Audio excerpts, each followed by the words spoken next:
ذرا یہ ویڈیو دیکھیے گا۔ اور اسی لیے میں کہتا ہوں کہ جب ہم مقاصد شریعت کے نقطہ نظر سے اسلامی قوانین کو دیکھیں گے تو پھر ہم اس بات کو سمجھ سکیں گے کہ وہ قوانین جو کسی اور معاشرے کے لیے بنائے گئے تھے وہ آج کے معاشرے پر لاگو نہیں کیے جا سکتے، بلکہ ان کو اگر ہم آج کے معاشرے پر ہو بہو لاگو کر دیں گے تو جس مقصد کے لیے وہ اس سماج میں بنائے گئے تھے، اس وقت میں بنائے گئے تھے، اس مقصد کے الٹ مقاصد وہ آج ہمارے سماج میں پورے کر رہے ہیں۔ جس مقصد کے لیے شریعت بنائی گئی تھی اس کے الٹ اس کا رزلٹ آج نکل رہا ہے اور ہم بھگت رہے ہیں کہ بجائے اس کے قبائلی جنگ ختم ہو، یہاں پہ تو معاملہ یہ بن گیا ہے کہ امیر طبقہ اپنے آپ کو پیسے دے کر بچا سکتا ہے۔ تو اسی لیے میں سمجھتا ہوں کہ یہ دیت کا قانون اب آؤٹ آف ڈیٹ ہو چکا ہے اور ہمیں اور تمام اسلامک اسکالرس کو سوچنا چاہیے کہ اس کو تبدیل کرنے کی ضرورت ہے۔ بہت شکریہ۔ السلام علیکم، میں ہوں کیسر احمد راجہ۔ امید ہے آپ کی طبیعت ٹھیک ہوگی اور آپ سے دعا کی درخواست ہے کہ میرے لیے دعا کریں۔ میری طبیعت بہت خراب ہے، بڑی مشکل میں میں ویڈیو بنا رہا ہوں، لیکن بہت ضروری ہے اس پہ بات کرنا، اس لیے کہ یہ جو کیس ہوا ہے کارساز کراچی میں جو سانحہ، اس کے بعد دیت کا معاملہ ہوا اور ہمارے جو سیکولرز ہیں انہوں نے موقع پرستی تو بیسیکلی ایک بڑی نارمل چیز ہے کہ ہر طرف سے شروع ہو گئی، یہ آؤٹ آف ڈیٹ ہو گیا ہے، اس کو باہر نکال دیں۔ ابھی اپنے ڈاکٹر صاحب کو سنا، دیکھیے مجھے سمجھ نہیں آتی کہ ایک ایکڈیمک آدمی، آگے تو ریف تو بہت ہے، میں سب کو تو نہیں کہہ سکتا، لیکن ایٹ لیسٹ ڈاکٹر صاحب، یعنی ایک سسٹم جو صدیوں سے چل رہا ہو، اربوں لوگ جس کے ماننے والے ہوں، جس کے پیچھے پوری ایک ایپسٹمولوجیکل فاؤنڈیشن ہو، اس کو آپ صرف یہ کہیں، اس پہ تبصرہ کریں گے ان بیسس پہ کہ آپ یہ دیکھیں کہ ویسٹ میں کیا ہے، پھر آپ دیکھیں کہ اسلام میں کیا ہے، پھر آپ دیکھیں کہ اچھا نہیں وہ تھوڑا سا ڈفرینٹ ہے اسلام میں، دیر فور اس کو چینج کر دو۔ ریئلی یہ آپ سوشل سائنٹسٹ ہیں، اس طرح سے سوسائٹیز چینج ہوتی ہیں کہ آپ، یعنی ویسٹ کے تو اپنے ماہرین بتاتے ہیں کہ یہ تو ان کے عروج کی آخری صدی ہے، ڈکلائن انیویٹیبل ہے، یہ معاملہ جو ہے اب یہ اف کا نہیں رہ گیا، وین کا رہ گیا ہے۔ اس کے بعد نیا رائز آئی ڈونٹ نو کس کا ہوتا ہے، شاید چائنا کا ہو، تو پھر دین کو ہم چینج کرنا شروع کر دیں چائنا کے جو نارمز ہیں ان کی روشنی میں، دیٹس دا وے۔ اور جب آپ کہتے ہیں کہ چینج کر دیں تو کیا چینج کر دیں؟ قرآن کو چینج کر دیں، حدیث کو چینج کر دیں۔ I am sure you mean well, لیکن میں بار بار یہ کہتا ہوں کہ جس چیز کے بارے میں انسان کو نہیں پتہ ہوتا اس کے بارے میں علم حاصل کرنا بڑی اچھی بات ہوتی ہے۔ اپنی لا علمی کو معیار بنا کے اسے دوسروں پہ تک پہنچا دینا یہ کوئی اچھی بات نہیں ہے۔ اب دیت کا معاملہ ٹھیک ہے جی، ختم کر دیتے ہیں، دوسری طرف سزائے موت ہے، جب اس کی طرف بات آتی ہے تو پھر بھی آپ لوگوں کو ہیومن رائٹس یاد آ جاتے ہیں کہ نہیں یار یہ تو بڑی غیر انسانی سزا ہے۔ انسان کرے کیا آخر کار؟ پھر آپ یہ کہہ دیں کہ ہماری کوئی انڈیویجویلٹی نہیں ہے، پھر آپ یہ کہہ دیں کہ جو نیشن سٹیٹ جو آپ کو بار بار اچھی لگتی ہے، پاکستان فلسطین کے معاملے میں بات کریں تو آپ کہتے ہیں نہیں جی نیشن سٹیٹ ہے، پاکستان میں اسلامی سزائیں ہوں تو پھر کہتے ہیں نہیں دیکھیں یار ویسٹ میں کیا ہو رہا ہے۔ آئی مین میک اپ یور مائنڈ کہ آپ لوگ آخر چاہتے کیا ہیں۔ ڈاکٹر صاحب تو چلے ویسٹ کی اگزامپل نہیں دیں گے، وہ تو جو بھی لیفٹسٹ سیکولرزم دنیا میں جہاں جہاں وہ اس کی اگزامپل دیں گے، لبرلز جو ہیں وہ ویسٹ کی اگزامپل دیں گے۔ آخر یعنی ہم کیا سوورن سٹیٹ ہم ہیں یا ہم نہیں ہیں؟ جب ہم کسی اور ملک کے لیے بات کریں تو آپ کو تکلیف ہو جاتی ہے کہ آپ کیوں جا رہے ہیں جی اومیٹک، آپ اپنے فیصلے کریں۔ جب ہمارے قانون میں یہ بات لکھی ہوئی ہے، انشرائنڈ ہے ہماری پینل کوڈ میں کہ آپ دیت دے سکتے ہیں، لے سکتے ہیں، تو اس کے بعد آپ کہتے ہیں کہ نہیں یہ غلط ہے۔ آپ دیکھیں کہ باقی دنیا کیا کر رہی ہے۔ میں خیر کوئی غلط لفظ کہنا نہیں چاہتا میں، لیکن it is really very disappointing. اب چلتے ہیں دیت والے معاملے پہ کہ اس میں آخرکار مسئلہ کیا ہے۔ پہلی بات یہ ہے کہ یہ قبائلی سسٹم اس زمانے کے لیے ہوتا تھا، آج کے لیے نہیں۔ کس نے یہ طے کر دیا ہے؟ قبیلے دنیا میں ختم نہیں ہوتے ہیں۔ ہاں یہ ہے کہ بنو دس بنو دیٹ، ہاں وہ سسٹم جو ہے بہت حد تک دنیا میں ختم ہو گیا ہے، لیکن قبائل ہمیشہ ایک ماڈرن شیپ لے لیا کرتے ہیں، اور ہمارے اسلام میں بھی ایسا نہیں ہے کہ دیت ہمیشہ جو ہے وہ قبائل پہ ہی ہوگی۔ لیکن جو دلائل ہیں اس کو سامنے رکھ کے پرکھ کے سمجھ کے ایک انڈرسٹینڈنگ ڈیولپ کرنا ایک چیز ہوتی ہے، اور موقع پرستی کہ اس وقت ملک جذباتی ہے۔ انہوں نے دیکھا ہے کہ ایک امیر زادی ہے، اس نے ریکلیسلی گاڑی چلائی ہے اور اس کے بعد لوگوں کی جانیں گئی ہیں، تو لوہا گرم ہے، اب چوٹ مارو اور کہو کہ ہم کہتے ہیں کہ آپ اسلام کو چینج کر دیں۔ کیوں؟ یعنی اگر کوئی مس یوز کرتا ہے قانون کا، کوہرز کرتا ہے، ابھی میں آؤں گا دیت کے کیا معاملات ہیں، میں ابھی ایک پرنسپل سیٹ کرنا چاہتا ہوں کہ اگر کوئی مس یوز کر رہا ہے کسی قانون کو، تو قانون کا مس یوز ہونا اس قانون کو ختم کرنے کی دلیل ہے۔ پاکستان میں کوئی پاورفل آدمی ہے، وہ اللہ سب کی عزتوں کو محفوظ رکھے، آمین ثم آمین، وہ کسی کا ریپ کر دیتا ہے، بہت دفعہ ہوتا ہے، اس کے بعد کیا ہوتا ہے؟ وہ پکڑا جاتا ہے؟ نہیں، اب کیا کریں پھر؟ ملک میں ریپ کو عام کر دیں کہ ٹھیک ہے کرو یار، یہ تو طاقتور آدمی نے اپنا وہ بنایا ہوا ہے. یا ہم یہ کریں کہ نہیں، جو بھی آدمی کرتا ہے اس کو وہی سزا دیں جو کہ سیکولر کہتے ہیں وہ ملنی چاہیے. نہیں بھائی، یہ بھی نہیں ہو سکتا. یہ نہیں ہو سکتا کہ آپ کہیں کہ اس میں پوری ریاست شامل ہو، اور وہ پوری ریاست شامل بھی اس میں ویسے تو ہوتی ہی ہے، ظاہر سی بات ہے. دیت کے قوانین جو ہیں وہ پارٹیز آپس میں بیٹھ کر ہی طے کر لیتی ہیں، ریاست کے فریم ورک کے اندر ہی ہوتا ہے. لیکن ایک منٹ کے لیے آپ لوگوں کا وہ انڈیویجولزم کہاں گیا؟ میں لبرل سے پوچھ رہا ہوں، کہاں گیا وہ انڈیویجولزم؟ آپ لوگ تو کولیکٹیوزم کے خلاف ہیں. سوچتے سوچنے پھر کولیکٹیوسٹ ہوتے ہیں نا. وہ تو اتنے کولیکٹیوسٹ ہوتے ہیں جیسے قبرستان کولیکٹیوسٹ ہوتا ہے کہ ساری قبریں اجتماعی ہوتی ہیں، بولنے کا حق کسی کے پاس نہیں ہوتا. لیکن لبرلز تو ہیں انڈیویجول کانٹریکٹس یہ وہ وغیرہ وغیرہ. تو اگر یہاں پہ انڈیویجول کانٹریکٹ اسلامکلی نہ بھی دیکھیں، اسٹیٹ الاؤ کر رہی ہے، دو لوگ آپس میں فیصلہ کر رہے ہیں، اصولی طور پہ اس میں اعتراض کیا ہے آپ کو؟ اب آتے ہیں جو دیت کے معاملات ہیں. کیا یہ جو ڈاکٹر صاحب نے فرمایا کہ کل کوئی تگڑا آدمی کہے کسی غریب آدمی کو کہ میں تو دیت نہیں لوں گا، جیسے وہ فرما رہے تھے، بلکہ وہ کلپ پہلے دیکھ لیں. اور اس کی جگہ ایک طبقاتی نظام قائم ہو چکا ہے، اور اس طبقاتی نظام میں وہی قبائلی قانون نافذ کرنے کا مطلب یہی ہے کہ امیر طبقہ غریب طبقے کے لوگوں کے خلاف یا طبقے کے خلاف کوئی بھی جرم کرے تو وہ اس جرم سے اپنے آپ کو پیسے دے کر بری جمع کر سکتا ہے، جبکہ غریب آدمی یہ نہیں کر سکے گا.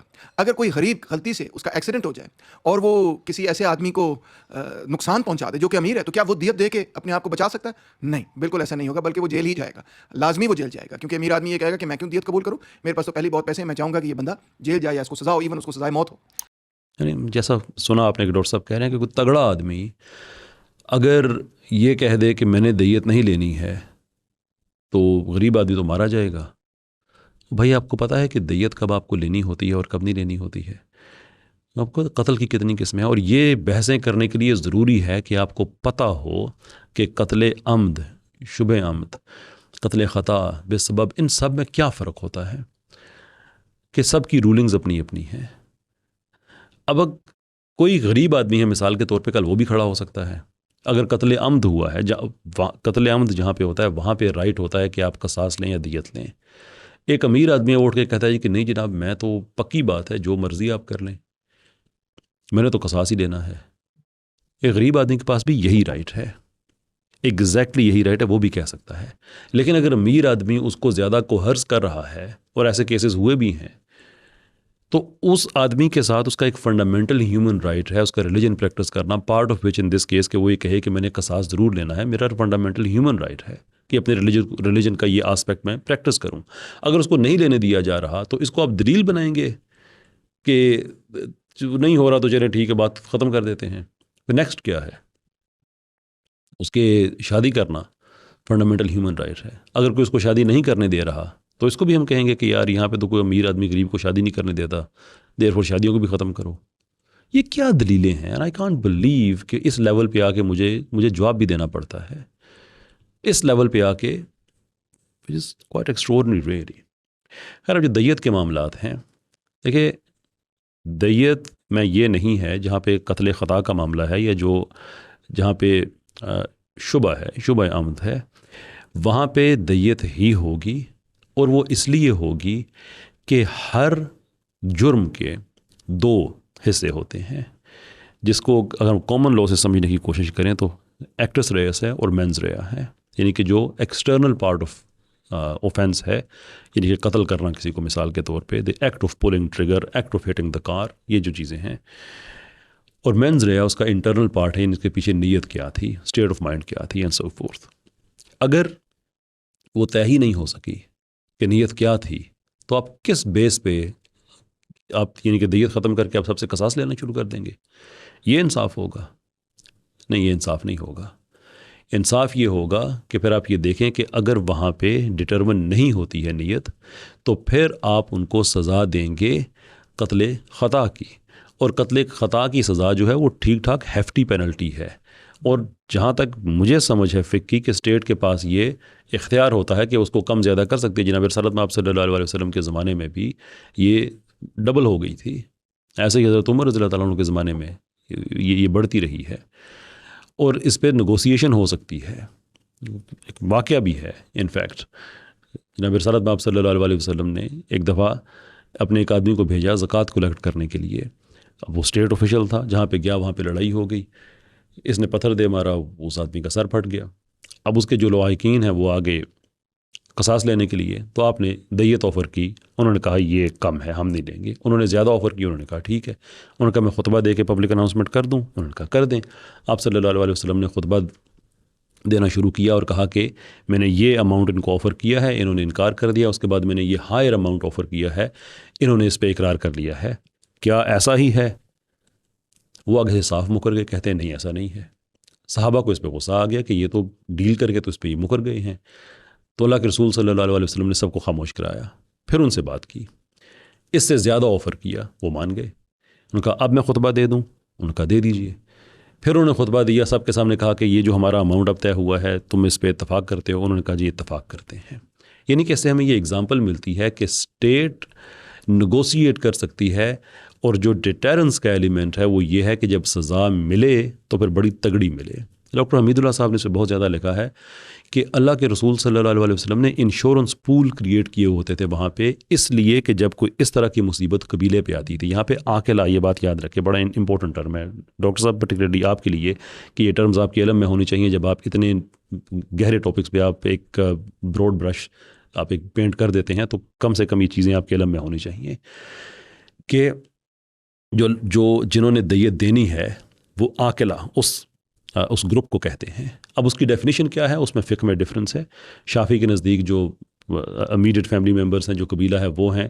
احناف کے نزدیک جو ہے وہ مچ براڈر ہے. انفیکٹ حضرت عمر رضی اللہ تعالیٰ عنہ نے تو پورے لشکر کو بھی جو ہے وہ عاقلہ میں کنورٹ کر دیا تھا کہ اگر ایک فوجی ہے، اگر اس نے کہیں کوئی ایسی بات کر دی ہے اور بات اب دیت کی آتی ہے تو پورا لشکر جو ہے وہ دے گا. وجہ اس کی یہ ہے کہ کوئی آدمی تنہا اس طرح سے نہیں کرتا، بلکہ اس کے پیچھے پوری ایک بیکنگ ہوتی ہے. جیسے یہ خاتون کہہ رہی تھی تم میرے باپ کو نہیں جانتے، یہ وہ وغیرہ وغیرہ. Then everybody has to contribute, جس کی وہ سر پہ سارا کچھ ہو رہا ہے، وہ پوری کمیونٹی جو ہے وہ اس میں آئے گی. تو ہم بات کر رہے تھے کہ جو ڈیفینیشن ہے عاقلہ کی، کہ وہ لوگ کنٹریبیوٹ کریں گے، اور یہ حکم ہے کہ وہ کنٹریبیوٹ کریں گے. They have to do it. قصاص جو ہے وہ اب نہیں لیا جا رہا، اس لیے کہ نیت نہیں ہوئی، یا اگر نیت ہو گئی تو جو لواحقین ہیں وہ پھر بھی کمفرٹیبل ہیں کہ ٹھیک ہے ہم دیت لے لیتے ہیں. اب آپ کو ان ٹرمز کی سمجھ ہونی چاہیے کہ ان لوگوں نے کنٹریبیوٹ کرنا ہے تو وہ ایسے کنٹریبیوٹ کرنا ہے کہ وہ انشورنس کے پول اس لیے بنائے گئے تھے. 2-3 بڑے کام تھے جو مثال کے طور پہ اپنے اگر لوگ کسی نے پکڑ لیے ہیں تو ان کو جو تاوان ہے اس کے لیے، یا کوئی اس طرح کے دیت وغیرہ کہ قبیلوں کی اکانومی تباہ ہو جاتی تھی.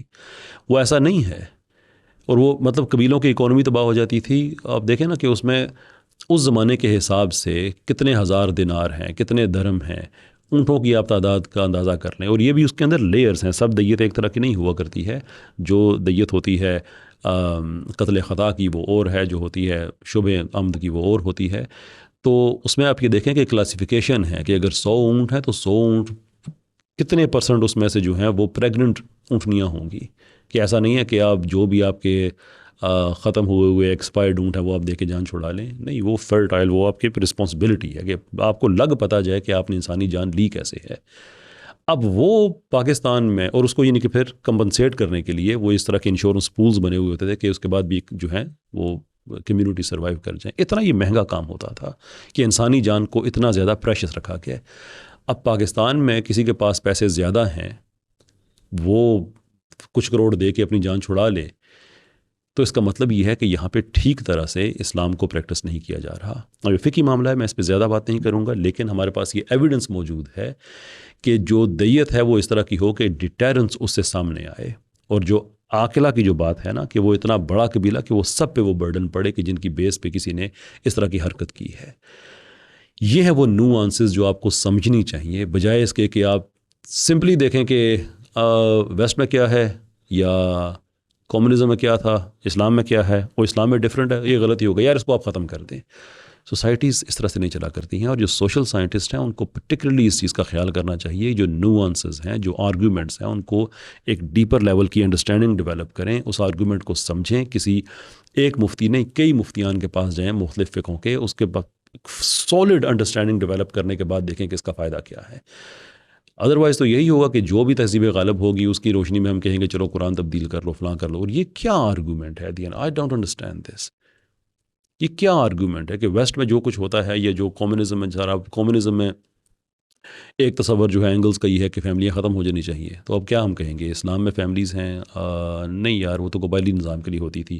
ہم تو ایک کلاس لیس سسٹم لے کے آنا چاہتے ہیں. فیملی بھی ایک کلاس ہے، چلو ٹھیک ہے اس کو ختم کر دو. That actually is by the way very much on offer. خیر، معافی چاہتا ہوں آج میں بات کرنے میں مجھے بہت دقت رہی تھرو آؤٹ. امید ہے آپ کی سمع خراشی نہیں ہوئی ہوگی اور زحمت نہیں ہوگی آپ کو، لیکن اس پہ رسپونڈ کرنا بہت ضروری تھا کیونکہ موقع پرستی کی اس طرح کی ایگزامپلز جو ہیں ان کو اگنور نہیں کیا جا سکتا. بہت شکریہ آپ کا. السلام علیکم.